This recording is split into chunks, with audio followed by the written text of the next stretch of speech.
So, never gardened before, all right? Now, as a child, when we had a permanent home for like 3 months, my mom had a garden. So I just remember that, but my grandparents always had a garden, big garden. And I just remember how they did it, right? So that's all I've done here. But I grew these big ass broccoli plants. Look at that. That's some bitch. You know what I mean? Something fucking look like velociraptors hide behind, right? But it produced nothing. Look how big that thing is. Produced nothing. You're like, why didn't it produce, Khalil? Well, I didn't know, because I didn't watch any videos. I didn't read any books. I sure as hell had nobody show me, right? So what I finally researched out there on the interweb is that, like, they got to be at a certain temperature for like X period of time for it to start, you know, producing some kind of fruit. And this shit ain't producing nothing.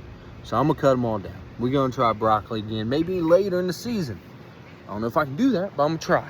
And then I gotta trim some cucumbers. Look at that. Look at that. Yeah, that's something your stepdaddy had on him right there. You know what I mean? That's about it. And of course, we planted all these wildflowers so we'd have bees and they would pollinate, like that little dude right there. How dope is that? You know what I mean? We got another one down there. So we did that for a reason. You know, we wanted the bees. And look at them doing their jobs, bro. Wow. It's like the nature channel in my backyard. Just fucking wild.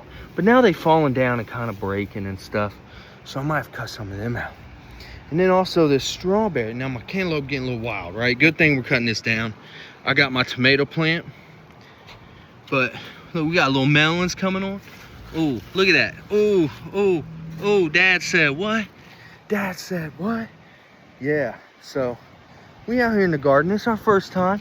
It's our first year, you know? And we got some other stuff. I'll put inside some pots here. Brad's Atomic Grape Tomato. We're gonna find out, ain't we? How Atomic Brad was. And in this pot, I don't think anything's gonna produce. I'm not even gonna show it to you. Okay, I put some jalapenos and some habaneros in this big one, okay? But yeah, my strawberries. Look at man got him a strawberry. Hey, give a man a strawberry, he grows strawberry, you know? But yeah, we're gonna cut these. That bitch like bamboo. But yeah, thanks for tuning in to the Conley Garden here at the Conley compound. Be with you.